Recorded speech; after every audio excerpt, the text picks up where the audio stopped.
Hey everyone, welcome to another episode of the Unkindness Brothers show. This is part 2 of the NXIVM cult. I'm your host, Matt Lytle, and I have my best friend, my brother, a guy that you all know as Pablo Picasso. I don't even know. I.e. Chris Califf. I don't even know who that is.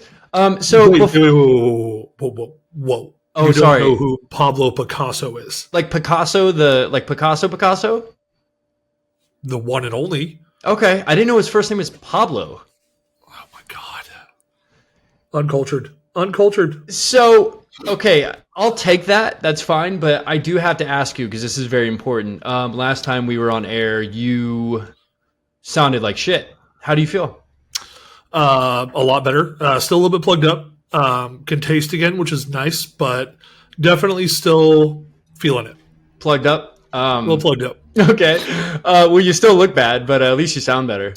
I mean, you know, it takes a lot out of me to carry all the talent of this group. So, like, well, clearly you don't carry it with looks. So, I mean, that's what we got you for, Matt. That's what we got you for. I mean, look at the shirt you're wearing right now. Like, I did it for you guys. Are we playing checkers? Are we going to do, you know, a little bit of like tic-tac-toe? What are we doing here? Like, what's going on with this shirt? Listen, can I be honest with you? I don't know. But I hope you guys enjoy it, because this episode is dark again, and it's gross, and we have to talk about Keith Raniere again. I know your favorite person to talk about, Califf. I've not even looked at pudding the same way. If you guys haven't watched part 1, obviously you have to go, because everything we're talking about has to do with part 1 and more, even the inside jokes. So, you ready to talk about Allison Mack? No. This is going to be very weird. This is a very, very interesting story. So let's get going. So, Califf, before we really get into Allison Mack and how she was recruited by NXIVM and her role with NXIVM, her relationship with Keith, etc., you watched the show Smallville. Am I right? Yes, you would be accurate. Can you tell the audience a little bit about that show and her role, and just how big that show was for the audience members who do not know what Smallville is? I mean, you remember, so for the audience members, anybody that's watched like the CW type shows nowadays, like the Arrowverse, like Arrow, Supergirl, Flash, Legends of Tomorrow, Smallville's kind of where it all started. That was the first real big hit that the CW put out.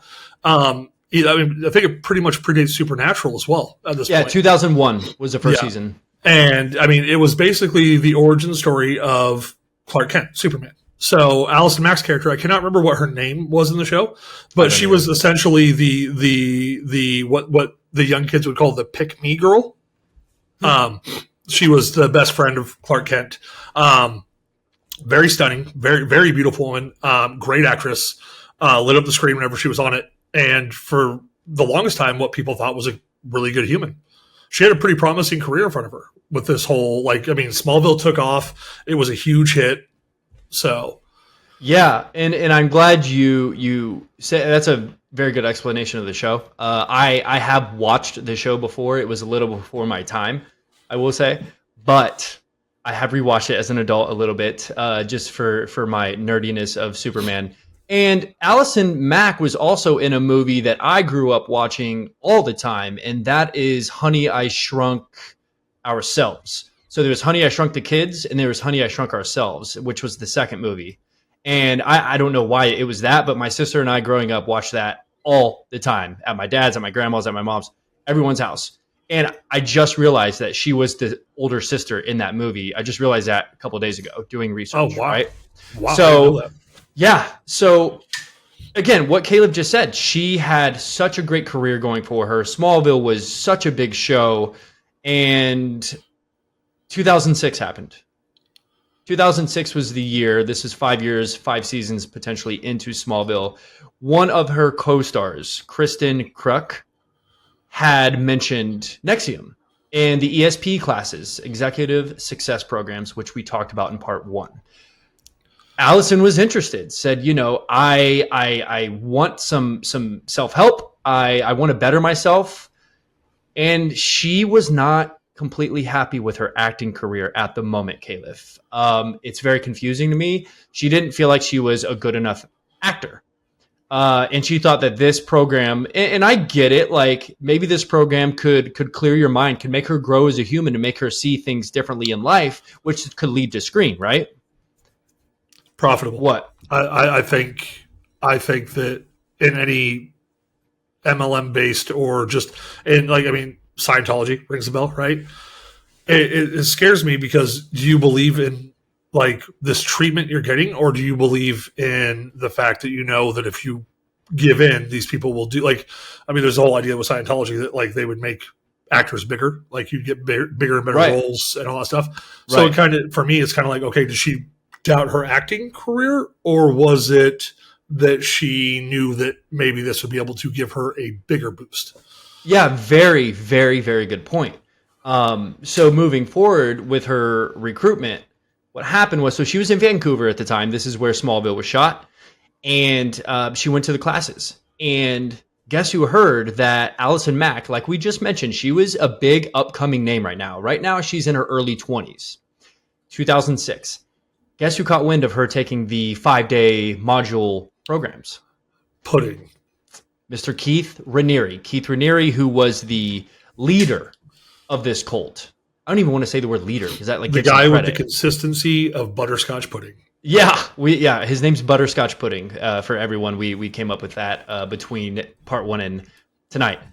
So moving forward, Keith then sent every single high-end, I don't want to say client, but member of NXIVM, along with the Seagram sister and Nancy, said, fly on a private jet to Vancouver and do not leave her side.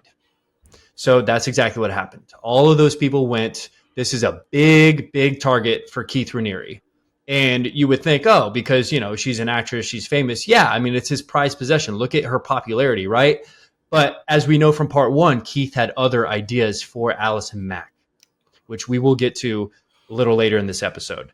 But this is the start of basically the downfall of Allison Mack. So that happens. Allison, and I want to actually ask you, so having all of those people fly on a private jet to Vancouver and then having Allison fly back with them, and I'll give you a little more fact about why she flew back with them, but I've heard of a term, Califf, and I want you to back me up here. It's called love bombing. And I've heard that the term love bombing is something cults will do to their top prospects, if you will. Have you heard of that term? It's okay if you haven't. I was just curious if you have. I've heard of the term, but I mean, it's manipulation, right? Yeah, exactly. It's a fancy term for manipulation, and it's the idea that so you send a group of people, right? I mean, this predates like humans. Like this is human like psychology. Supposedly Julius Caesar had a guy that would walk with him and whisper, "You are just a man. You are just a man," to be able to keep his ego and his head down. So this is the opposite of that. You've got these people now. Okay, we know that she's insecure about her acting career. We know that she's interested. So now we're just going to literally just start drilling. It's the idea that, in a relationship, are you mad? Are you mad? Are you mad? Are you mad? Right. Until you get mad. So, yeah, I mean, the whole love bombing thing is essentially just complete and it's a manipulation tool. It's a manipulation tool. You're totally right. You hit it right on the fucking nail. And so that happened. And so what happens with a lot of people who said, yes, I want to pay this money and I want to go and join NXIVM, right? There's a lot of those people. So these people have to do the 16-day intensives for $7,500, right? 16 days. Allison Mack. After those 16 days, they meet Keith Raniere, right? Allison Mack met Keith Raniere day 2. And I'll tell you what, I don't know if she had to pay that money. I'm going to say I doubt it, right? She met Keith day 2. So that already shows. And she didn't just meet Keith. She flew back on their private jet with them, the people we just talked about, and went right to Albany, New York. And before I go further with this, I want to show you guys the video from the docuseries called The Vow that you can watch on Max. This docuseries is all about NXIVM. It's 2 seasons, and it came out in 2020, right? So there's a video of the first time Allison Mack met Keith Raniere. God, I hate him so much. This isn't the Allison Mack. This one being free. No, you'll see. It's Keith in a gym, and Allison's walking up to him. It's like 3.5 minutes. We got to watch the whole thing because this is going to be important. I really want to get your opinion on this. Okay, here we go. Here we Ready? go. Steady. 3, 2, 1, play. Just the way he looks at her. That's the way it's the way they look at each other. Wait, look. That's like, it's funny. You're watching two people literally like connect. Like there's no ifs, ands, or buts about that. Like just these two clearly, like, if you watch how, and this goes into training, right? So this goes into like how you detail people and how you watch people, and you tell about like how, if somebody's lying or genuine connection, all that type of stuff. So you watch how she leans in, you watch how she looks at him, you watch how she bats her eyes, she opens herself up, she exposes her neck, which is something that as human beings you don't do because it's a vital source of life, so you don't do that. She's very comfortable from the jump, and he's reading into her like nobody's business. Right, like you could tell he's enamored, like 100% enamored, because he knows he's got her hook, line, and sinker. And you watch her; she is. I mean, that's a chick smitten as can be. Like, for lack of a better term, you literally watched a genuine connection form between these two humans. Like, so whatever happens from here on in is going to be based on that legitimate connection between these two people. And you just witnessed in only a couple minutes that connection. You could watch it in their body language, bro. You could literally like. You know, there's certain things in life where you can say like, oh man, I just watched two people fall in love, right? That looked pretty damn close to it. Like that's two people that literally were just like, oh shit, like we just found each other. Yeah, and unfortunately, this isn't one of those scenarios where that happens and you're gleeful about it. Like that's terrifying because of what we know and what everybody kind of knows about Allison. But then it leads into, let's talk about her role in NXIVM, in the ESP world, and eventually into DOS. Once Allison was in the grips of Keith Raniere, which clearly you guys just saw was very fast. She stayed with Smallville. She was still acting on the show, doing a very successful job. And at the time, she was trying to recruit all cast members. She was also trying to recruit crew members. Now, Califf, as a person who does work in the film industry, and I am on set a lot, on bigger sets like that, that would be very weird. Like if one of the lead actresses came up and was like, hey, this is what I'm part of right now. It's a self-help. I'd be like, what the fuck? Like, what is going on? I mean, it depends on the actress, but I would be very weirded out. So in a video that I did watch, on YouTube, they did a couple podcasts. They did say that it was a very like awkward time in those couple years on set with her, whether they were literally on set, just on the stage at base camp, whatever it was. She was all about NXIVM. She was all about talking about them, trying to recruit who she could recruit from them, all et cetera, et cetera. So in 2010, Allison ended up leaving Smallville. She made him write her off, and we all thought her acting career was done. Like we all, as in like all of her fans, right? She was really caught between NXIVM and acting, and of course NXIVM's like, no, you have to be with us. You know, she was their number one recruiter. She was their poster gal. You know what I mean? So Allison did end up getting a role in 2010, same year that she left Smallville. A show called Wilfred had Elijah Wood in it. I remember actually watching this. I don't remember a lot of the show. I just remember watching it, not knowing it was Allison Mack. You know what I mean? And so it was like Elijah Wood show. And he had a roommate who was a dog, but it was a human dressed in a dog outfit. I don't know. I'm sure some of the audience, some of the viewers and listeners have seen that show. It was a funny show. But she was on that for 4 years and it was very successful. Like Elijah Wood. Hello. And so 2014 it ended, and after that it was all NXIVM. She quit acting. She was Keith's, like I said, she was Keith's right-hand person. And you know the year 2014, that was 1 year before DOS. But before we get to DOS in 2015, I just want to tell you a couple stories and a couple situations that happened with Allison in NXIVM that was a little off. For instance, Keith was giving her a lot of lead roles in NXIVM. Had a lot of these spin-off groups like we talked about in part one, but there was a lot, dude. So there was one that was called Jness, Jness. And Allison was a part of that. It was an all women's group and it was all about empowering women. It was all about, how women, live in this world and how it is a man's world. And this is how you have to live in it. And guess who was sneaking in like almost every class to make sure things were getting taught right? Keith Raniere. Guess who else was in the class? Allison Mack. So because, dude, that's how it starts. You're at this point, oh, it's a women empowerment. No, at this point, you're vetting your talent. You're looking at what's going to be in your stable. So you're too good at this stuff. This dude is just at this point. He's like, okay, so this is pre-DOS. So this is okay. Like we're right gonna before vet DOS. this. Yeah, we're gonna vet this, and we're gonna see who we can get to go from this to the next level. So that's all this is. I mean, this is just another key pinpoint in manipulation, saying, hey, all right, now we've got all these women around. Let's see how far I can push this and take it to this level. Yeah, and spoiler alert: a lot of DOS women, slaves, were part of Jeunesse. So you hit it on the fucking head again. Good job.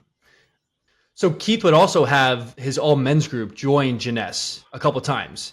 And when he had the guys join, guess who would teach the class? Keith. Guess what he would talk about? He would talk about partner swapping. He would talk about how men are just naturally polyamorous and how women are naturally monogamous, right? And he would push that like naturally. Like this isn't his opinion. This is like science. This is he's smarter than everybody. Califf. He has the highest IQ in the world. You know how Keith is. We just talked about him in part 1, right? This is what he was bringing to this class. Maddie, he's a perv. That's all this dude is. Like, I mean, don't get me wrong. He's horribly manipulative. Probably a psychopath in some capacity. 100%. But he's literally like he's a fucking perv. Yeah. Like this whole thing, this whole get up, this whole setup, and you can go back and watch part 1 to kind of go over this. This is all like all this shit, this MLM is literally leading to DOS. That's all this is. Like there's no ifs, ands, or buts. Like to me, in my mind, in my standpoint, like this is the end goal was DOS, period. The whole time, this is what he wanted. It wasn't about from 1998. From 1998 on, I could not agree more. He was setting, unfortunately, it's so gross, but he was setting himself up and calculating every single move. And it's so terrible because he did such a goddamn good job at it. But it's like psychologically, the way he did this is no different than this is Stockholm syndrome. This is like legitimately Stockholm syndrome, right? And for those who don't know, Stockholm syndrome is the idea that like if you were kidnapped, you were manipulated to fall in love with your captor. Right? Like that's what Stockholm syndrome is. And it seems like that's the kind of method that this dude used to get his prey and to get his victims. Okay, I'm going to literally like take this to the whole next level and just beat these people down so viciously and so mentally with just this random shit that somehow, some way they just broke and became submissive, which shows you how fragile the mind is, really. Because like going back to that video we watched with Keith and Allison, like he had her crying in like 3 sentences. Yeah. Like going back to what you just said, this dude was good. Like, oh my God, was he good? And it's gross and I don't like it. And he used that skill for a terrible thing, which is so disappointing. But let me move on.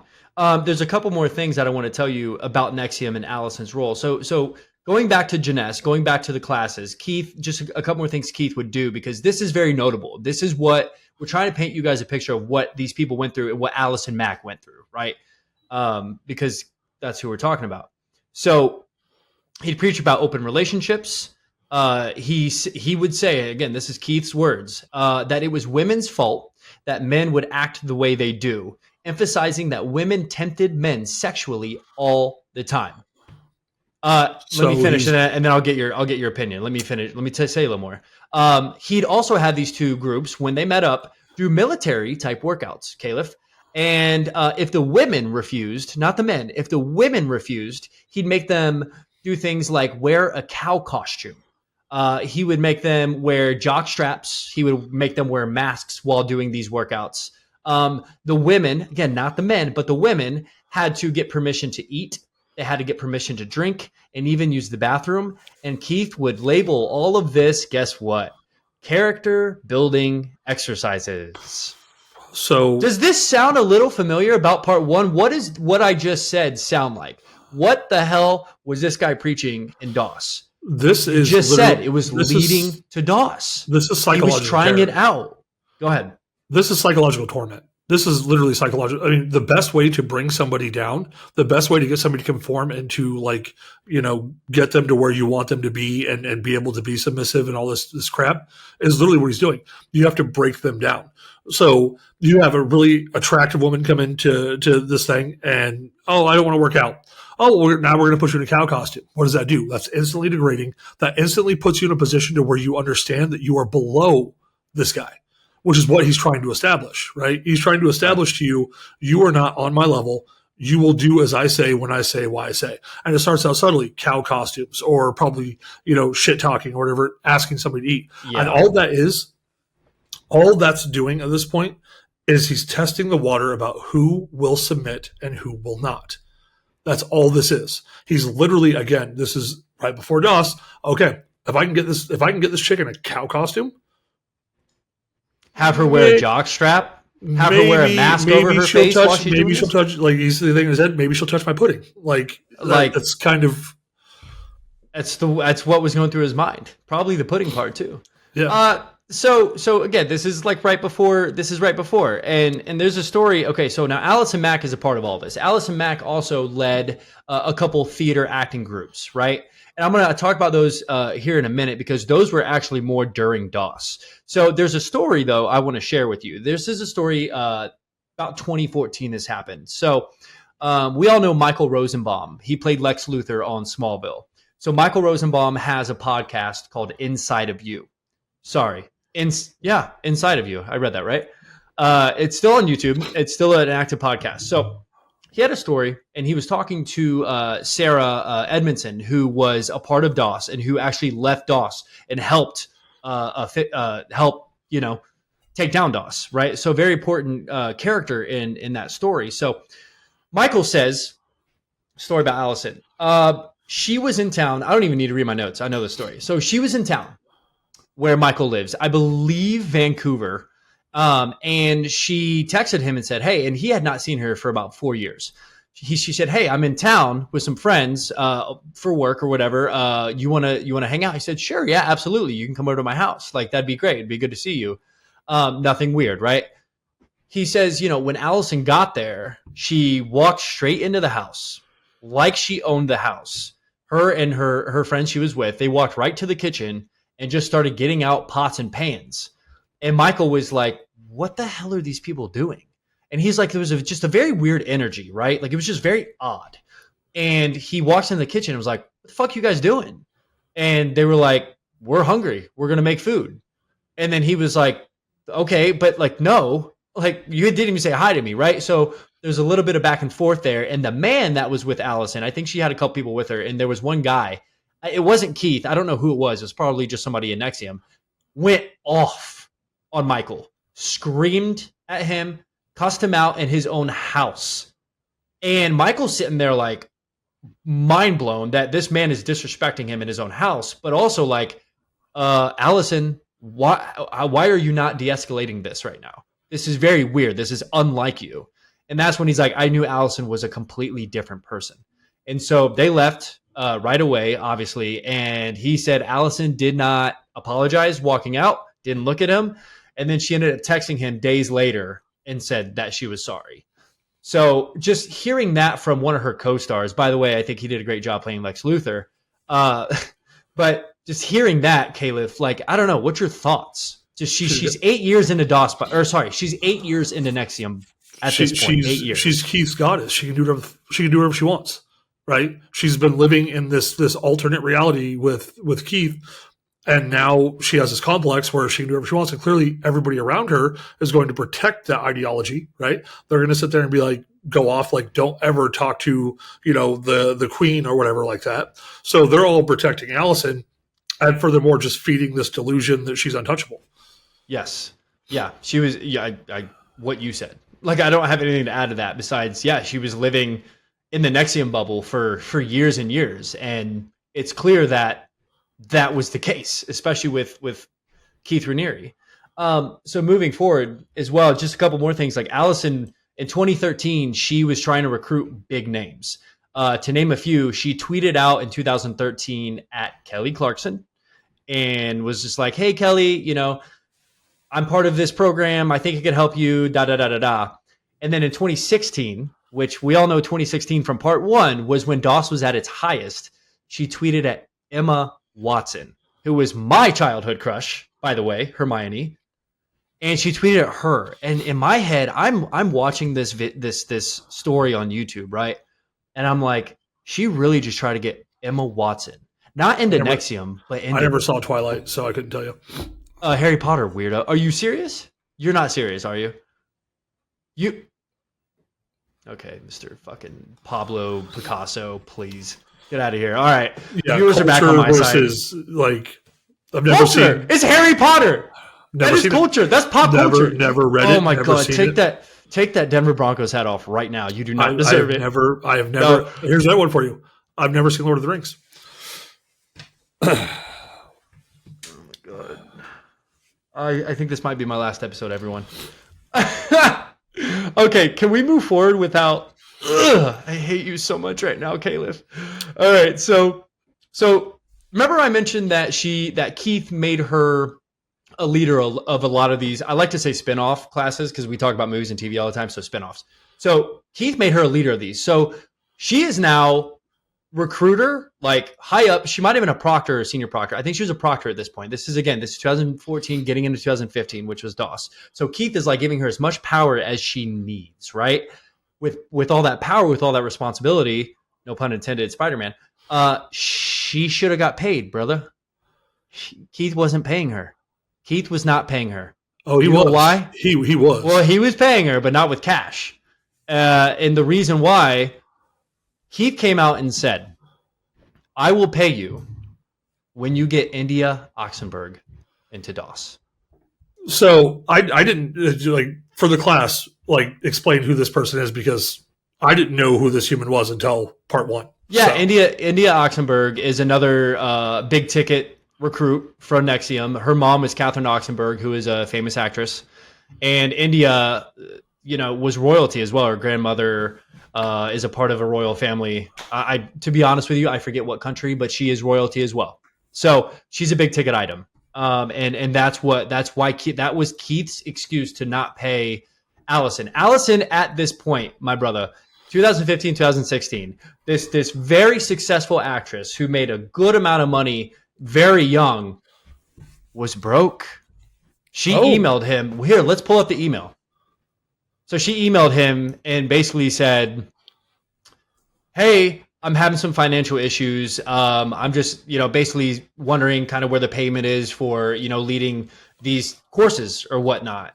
And then that's when Keith replied and said, "I'll pay you when you get India Oxenberg." Before we get into DOS and her role with DOS, I want to tell you a story as well about Allison and how much she changed. And this actually is a very good segue into DOS. It's very disturbing what I'm about to tell you. And it's this is 2016 at this point. So DOS is happening. There's another actress who was also married to the guy who filmed everything. So if you guys watch the documentary Seduced with India Oxenberg, and I'm pretty sure The Vow even, this guy directed this. So it was his wife, right? She was also played Beru in Star Wars Attack of the Clones and Revenge of the Sith. So she played Luke Skywalker's aunt, Anakin's cousin or whatever it was.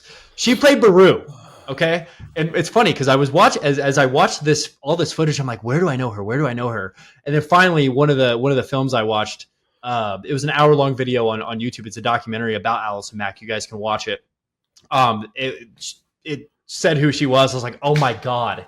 Of course, I was a huge Attack of the Clones and Revenge of the Sith fan. I was a little kid. I mean, I still am. Let's go. So let's move forward, shall we? I'm still I'm playing this in my head because, wow. Beru was in NXIVM, bro. Because she just, on the Obi-Wan show that just came out a couple years ago, she was recast on that. Because Owen, both I didn't even realize. Both of them were recast. So Joel Edgerton was on it too. Yeah, wow. Yeah. So I should know that. I watched it. Wow. Yeah. I'm gonna rewatch that, and now I'm gonna look at her and be like, dude, you were part of NXIVM. So here's You're Bonnie's shit. story. Her name is Bonnie. Her name is Bonnie, Piesse. I'm not gonna even attempt that. So Bonnie, 2016, Bonnie. So she was also helping Allison Mack lead these groups, right? Especially the theater groups, the acting groups, because Bonnie was an actress as well. One was called Simply Human. For all you guys who just want a little more details about some of the groups, that was one of their theater groups, and they performed a lot too in front of Keith. So at the time, Bonnie says that she noticed Allison was sickly thin and could see her backbone. And side note, Bonnie was not a part of DOS. So she was looking at Allison, this is 2016, thinking, what are you doing? Why are you so like malnourished? Like, okay. So Allison replied to Bonnie after Bonnie mentioned her weight loss and said that Keith was helping her count calories and that she was eating only 500 a day, which we noted in part 1, but 500 calories a day is what Keith was making Allison Mack and then eventually all of these women in DOS eat. 500, everyone. And they had to ask to eat every single calorie. So Allison Mack was already doing this, and then she was doing it in DOS. So she tells Bonnie, Keith is helping me with this. And Keith said to Allison, as long as you're having your period, you're fine. Like, what, bro? I want to smack the dude. I'm sorry. I know we're getting a little bit like unprofessional here, but I just why is everything like this dude has to like everything has to be a genitalia reference. Like everything has to be a sex reference with this cat. Like everything has to be like this dude's just like that. He's like the Ulta horn dog. He's the Ulta horn dog. He's just like walking around this pink thing hanging out. Like, yeah, it's really disturbing. So having said that, Bonnie ended up leaving NXIVM like right when all of this was happening, and she came out and she said, you know, the reason I'm leaving is because it's this company has turned into abuse, just straight up obligation and coercion. She called it out. She said that's what this company is. So I don't want to talk about Bonnie too much, but clearly her mind somehow got out of it. And I know her husband also did too. He quit NXIVM and was like, no, fuck Keith. Like, I cannot believe I did all that work for him. You know what I mean? Which I'm glad he did, because we have a lot of good footage of this terrible, terrible cult. Dude, it's starting to scare me. Like, sorry, scare is not the appropriate term, but it's starting to like really bother me. One, how much you know. Two, like, rude. How fucking blind. Like, this is literally like, as we go through the story, like I'm actually feeling bad for Allison Mack because it seems like I mean, don't get me wrong, like she doesn't deserve that because of what she put people through.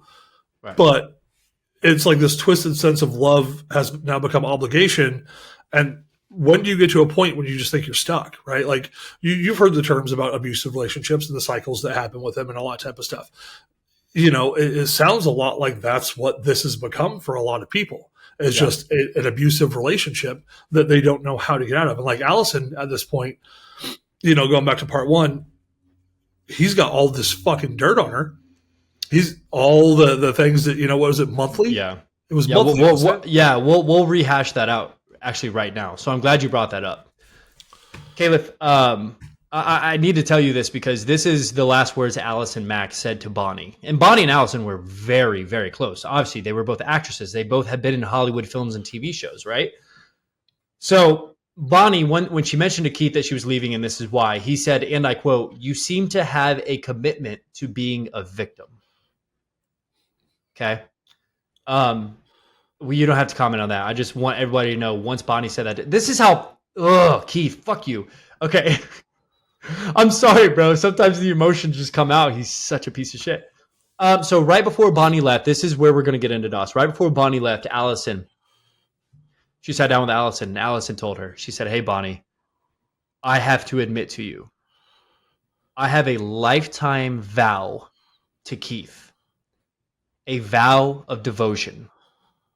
Now, remember, guys, this is 2016. This is when DOS was like up and running. This is when Allison was the right-hand person to Keith Raniere in the sex cult known as DOS. So we'll get into that. we talked about a lot of details about DOS, as you mentioned, just recently, and Allison's role was huge with this. First line slave, Keith. It was a pyramid. It was a whole pyramid scheme of DOS, right? I don't know. I just did a square. That was weird. There, pyramid scheme. If you guys are watching, if you're not, forget it. And she was there. He had his first line slaves and 6 of them, and Allison Mack was part of that, but was also the one he trusted the most. So much so that, her responsibility was to get India Oxenberg. She was the next big ticket for DOS. And guess what, everyone? She got India Oxenberg. They were in NXIVM. They were at Vanguard Week, which was literally Keith Raniere's week, where everybody in NXIVM would go to a camp-looking place in Albany and would just kiss Keith's ass and literally kiss his ass, like, for a whole week. And it was during that time, I said this story in part 1, but I'll rehash it a little bit. Allison Mack pulled India Oxenberg, the 2 biggest tickets for Keith. Both of them pulled behind a table, and she said, "Hey, do you want to be a part of something bigger?" India says, "What do you mean?" "There's an all-women's group, not Jeunesse, but this is even bigger. This is going to make you an even better person.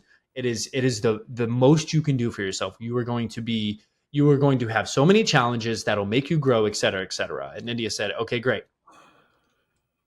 No one knew about Keith being a part of this. This was just another spinoff. I thought it would have been sketchy if Allison would have pulled me under a table to tell me this, but apparently it was very secret, which it was. And the next thing she did was what you were talking about earlier, collateral. First thing I need from you, I need some collateral. Well, what do you mean? I need something that is very vulnerable and very private to you. Okay. So India gives Allison Mack very deep secrets about her family. And every single woman, Allison ended up having 6 slaves.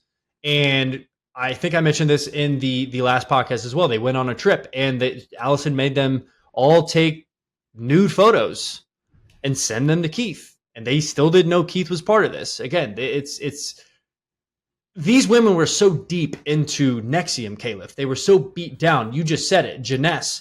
Years of being part of NXIVM, those were the targets for Keith. It wasn't these new recruits. It was the people he knew, like we talked about. He knew he could get. The new recruits could say no, right? The new recruits could say no. Right. You've got these people, you've got your stable, if you will, of tried and true people that you know that you can push around, manipulate, and treat like crap. So what you have to do is you can't be the one that goes out and tries to vet new talent. You have to have people do it for you. That way you don't look creepy. Right. So right. the whole by design at this point, by having these lines of slaves and whatnot, is all like you say his big thing was, oh, India Oxenberg, the next big ticket. No, that was just his next big crush. That's all it was. Like this is the person that currently I want to play with. So go get me that. Well, what if I told you too, like India, well, think about it. It's a pyramid scheme. So, okay, you got Allison Mack. And then her slave is now India. So how is Allison doing recruiting? She's the best recruiter of NXIVM for the last how many years? Who's going to be the next best recruiter? It's because she's devout. India's gonna, that's why. That's India, why. And Allison Mack and India were like this. And now India joined DOS, right? And now who's going to be the next best recruiter? Who's going to get even more women? India. But I totally agree, the next crush. But I think it's all like, okay, who else can recruit the most women for me in my kingdom?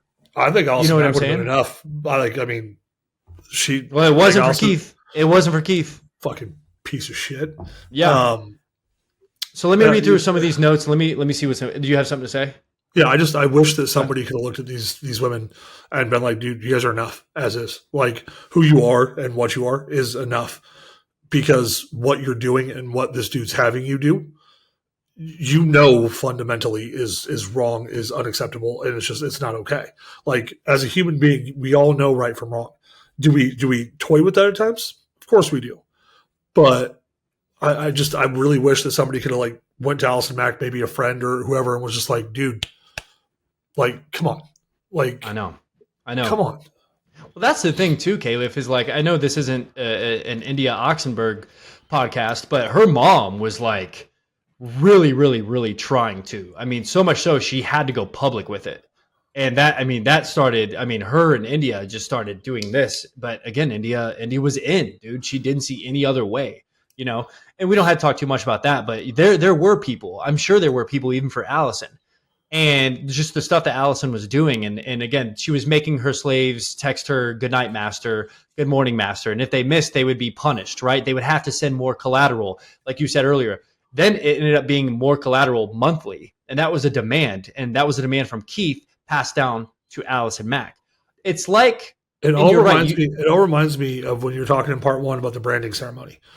Wait, can we get to that? I want to talk about it because there's new information that I have to tell you and everyone who listens to part 1. That's cool. I just wanted to say this whole thing that reminds me of that, and how Keith's mind worked when you were talking about the idea.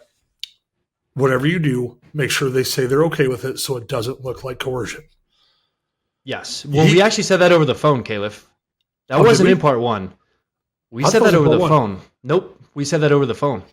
Oh shit! And you want to talk about that real quick? I do, because the idea that this dude was smart enough to look at this, and clearly now I kind of get where it comes from. What's the one that left? What was her name? Bonnie. Yeah, so I get it now after Bonnie making it's funny because after Bonnie making the statement she made about it being coercion, now suddenly that's in his wheelhouse as far as vocabulary in his head. She made him better at what he did. Yep.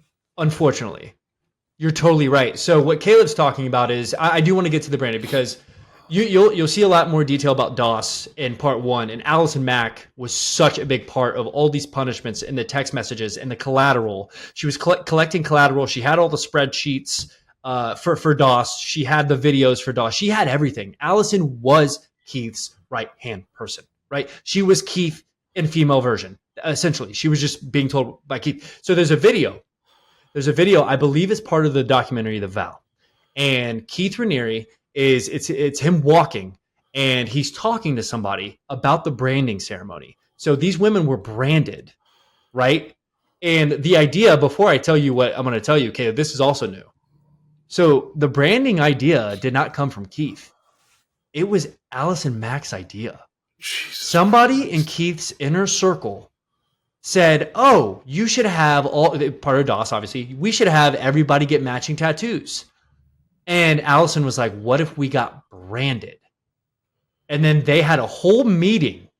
The inner circle, the first line slaves, had a meeting about what it was. And remember, in part 1, I said they told all the women it was going to be the elements, right? That's what the symbol was going to be about, because that's what DOS is about. And then it was about Keith, and it was his initials. You want to know something crazy? If you look at the branding in another way, it's Allison Mack's initials too. Chris Califf, I have goosebumps for some odd reason. When I heard that, doing my research, when I heard that and read about that, I was so much more enamored that Allison wasn't just like a puppet. She was starting to lead this shit. She was Keith. What I'm understanding now at this point kind of negates my previous statement. It's like she was all in. She was all in. She was an actress. She was an actress. She played a role and she got too much into that role. And look what she became. It was her initials as well. It was her idea for the branding ceremony. Califf, guess where the branding ceremonies took place? Where? Her bedroom. I'm telling you, man, there's a reason Allison Mack played a certain role in this entire story. Getting back to that video that we were talking about, Keith Raniere is walking, and now that video is not even going to be as shocking because of what we just said. But Keith Raniere was saying, make sure that when the women, lay down for the branding and you hold them down, make sure before they lay down, they say, yes, this is okay. That way it doesn't look like coercion. Jesus. Word for word said exactly that. And guess who responded and said, good idea? Allison Mack. She was the one he was talking to. So let's go ahead and move forward with okay, so we obviously know DOS and Allison got in trouble. She got in trouble. Before we get to her own little story, so I said in part 1, Keith was down in Mexico. He fled to Mexico and he had those first line slaves come down to do I'm still committed type ceremony, even though all the new Yeah, it was a group. It was a group blowy. That's what it was. It was a group sexual act. It was a group blowjob. I just didn't know what we could say because we're supposed to get You said monetized. that. I don't know if You we said can that do. with such conviction. Yeah. So so during that, so what happened to Allison after Keith got arrested in Mexico in January of 2000? Or sorry, it was March of 2018. So she ended up flying back to New York. She had an apartment in New York City, and India Oxenberg was living with her actually at the time. So that's how close they got.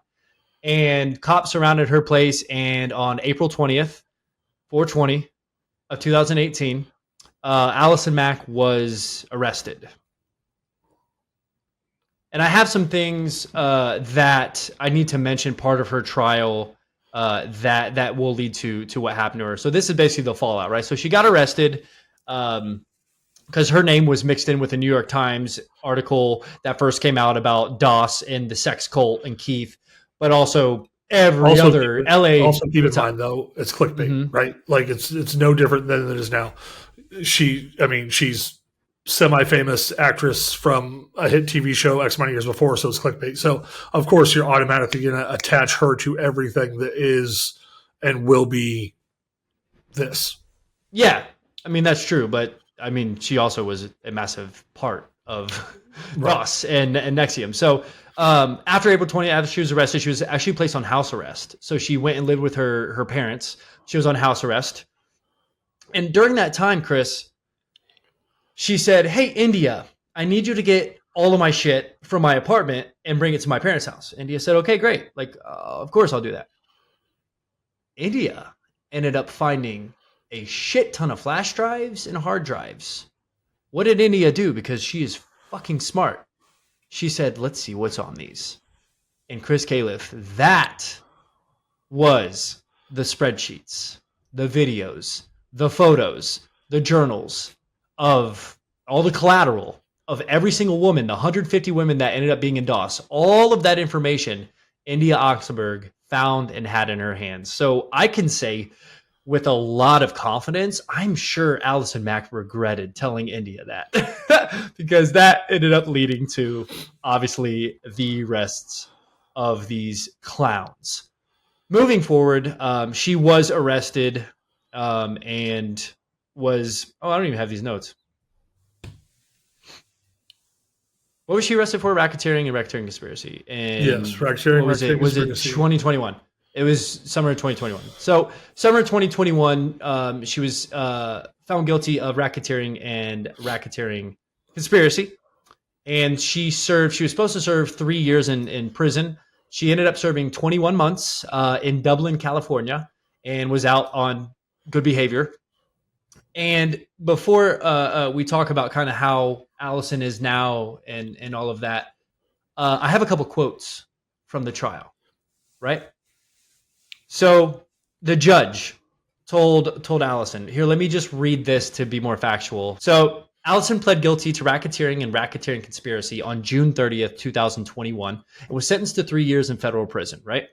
It was recommended, though, that she gets 14 to 17 years, but prosecution asked the judge to give her below the recommended range because Allison ended up giving them substantial assistance, which helped them get Keith Raniere, convict him. So the judge ended up telling Allison after all of this, he said, Allison, he faulted her for using her celebrity status to recruit and help Keith with his twisted desires. And I quote from Judge Nicholas Garofis, "You demanded that these women give you the keys to the most intimate, personal, and valuable parts of themselves so that you could maintain power over them and have leverage to direct them to do anything you wanted." Yeah. Yep. Anything to add? Like, yeah, I mean, that judge was not fucking around at all. No. But more than that, he's not lying. I mean, this is somebody that, and this is the hardest part about betrayal, right? This is somebody they trusted. This is somebody they respected. This is somebody they wanted to either be like or be around. And family, they were just used and manipulated. Family. Yeah. I mean, they were family, and you're totally right. So Allison then, at her sentencing, she apologizes to the people that she harmed, and she states, quote, I'm sorry to those of you that I brought into NXIVM. I'm sorry I ever exposed you to the nefarious and emotionally abusive scheme of a twisted man. I want to ask you, because this is a couple years now after. No, it's that, yeah, not even like maybe a year out of not seeing Keith and being part of that. How much of that apology do you think was legit, was genuine, Chris? It depends. It depends. On what? So, what did they show her? Did they show her something that was able to break his spell on her? Did they show her footage or documents or something that was able to take his hold off of her head? If not, it's just CYA. It's just cover your ass. That's all it is. Right. So I'm going to say that if she assisted in the investigation and that she went against him, they showed her something that kind of broke her head loose of the control they had, and was able to put her in a direction that she legitimately felt remorse. Yeah. And what you think about too, in the courtroom, there had to be how many members bawling their eyes out for multiple days. Well, plus you have to remember, sitting there like from arrest to trial, you're now stewing on this and all the choices you made. You're seeing evidence as being processed. You know what you were in possession of, and now you've got prosecutors coming to you saying, "Hey, let's cut a deal, right? Give us some information. We'll drop that down." Well, I don't want to turn on him. I don't want to turn on him. Okay, so my question is, and what I would like to know at some point. So if anybody in the comments can let us know if they would know what they used to sweeten the pot for Allison, right? What they decided to say, okay, we are going to show her that, he fucking hated her or whatever it may be. And that, I think, is what got her to be able to jump side so quickly, because, I mean, there's the old saying, hell hath no fury like a woman scorned. Yeah. You used to say that to me all the time. You remember that? It's why I'm single. That's actually why you're single too. Me too. That's actually why I'm single as well. So, all right, everybody's like, okay, great. That's what happened to Allison Mack. Where the hell is she now? Well, I'll tell you where she is, and then we got to do one more thing. She is apparently staying at her parents' house these days, or around her parents' house in Los Alamitos, California. And she's married to a guy named Frank. The reason why it's just a guy named Frank is because Allison doesn't do any interviews. She doesn't have any social media. She is basically in hiding. She met her husband Frank at some dog park, apparently, which I guess doesn't sound like hiding, but if it's in a smaller town and maybe she's in disguise. I'm not sure, but they were engaged in Christmas 2024, and they just got married this past summer. So I want you to watch this video, and then let's conclude it with last call. Yeah. Another video? What are we watching now? It's a 40-second video. Copy that. This, and ladies and gentlemen, this is a video of Allison Mack. I believe she's leaving Wells Fargo Bank, and it's paparazzi asking her a bunch of questions. I just want to get, and you guys as well in the comments, please. I want you guys to get an idea of who she is, why she's. Let's just watch a video. Okay, here we go. So, Califf, what's that date? Was that last year? Yeah. I want to say I hate UPS. They park in the most bullshit places. Like if you watch it, walking out, UPS was just like, I hate UPS. Anyway, okay, no one cares. What do you? Okay, fans? Question mark. Does she still have fans, Chris? Does she look like she does have fans? Yeah, do you think she's going to act? Tell me more. Last call. I'm going to last call this one. I'm last calling this. Last call, Chris. That video. Last call here. Who is Allison Mack in 2025? Still. I mean, she's still good looking. I'm not gonna lie. She's still pretty. But more than that, that's a person that wants to hide. That's a person that wants to be done and away from anything remotely resembling Spotlight, because from now on, there's an asterisk next to your name, right? Like there's no way you come out of this. We live in a society where people forget, all the time. But it doesn't matter when you pop back up, the asterisk still next to your name. It's still there.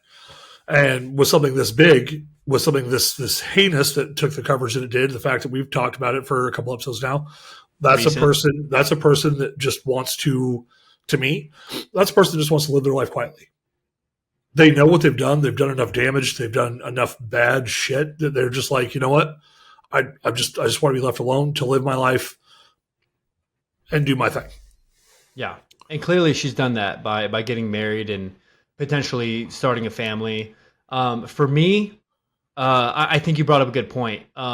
There are some people that are trying to get back in the spotlight. Look at Gypsy Rose Blanchard. Look at Casey Anthony joining TikTok. She could be one of those people. I totally agree. I think she just wants to live as a hermit. I think she wants to live the most normal life.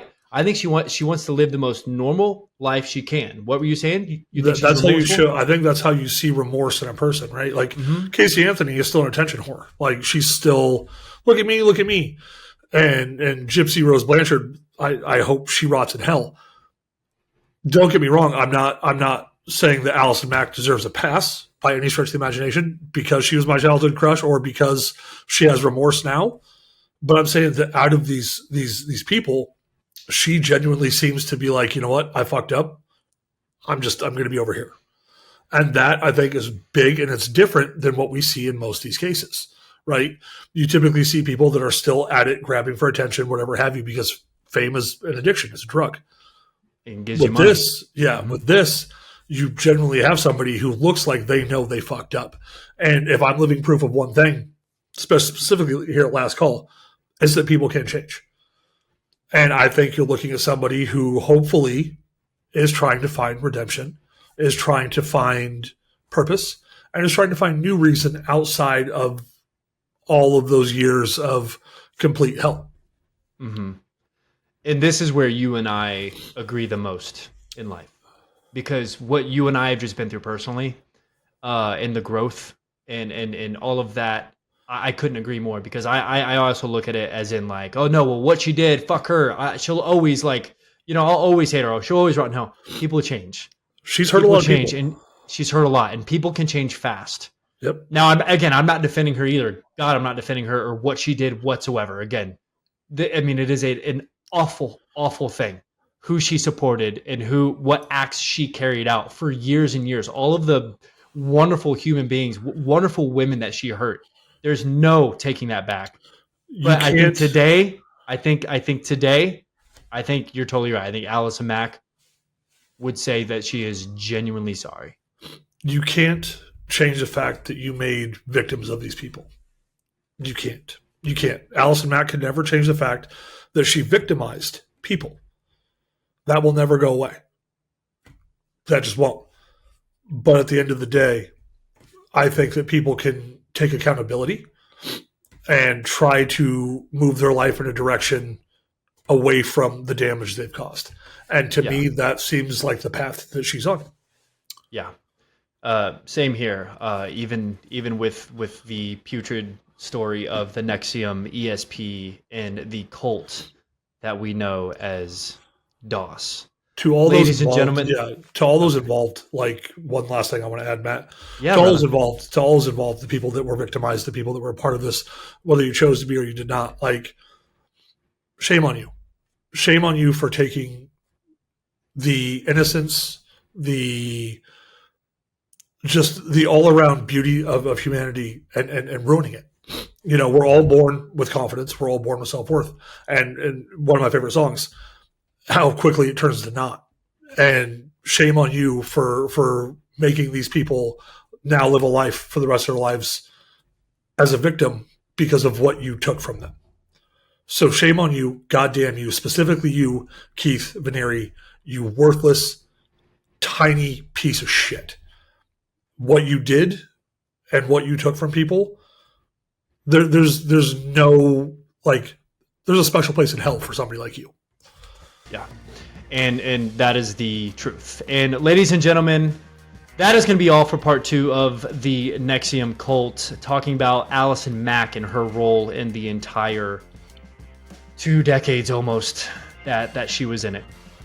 Next time, please like, and subscribe and comment, all of that good stuff on the Unkindness Brothers page, because we really, really love talking about this stuff, and I think that's pretty clear. We're very passionate about storytelling. We're very passionate about our knowledge and the knowledge that we gain, and it's just we want to help people. We want to entertain. There's just so much to it. So please, guys, do all of that stuff. Again, I'm one of your hosts, Matt Lytle. This is my absolute ride or die, Chris Califf. We'll see you next week.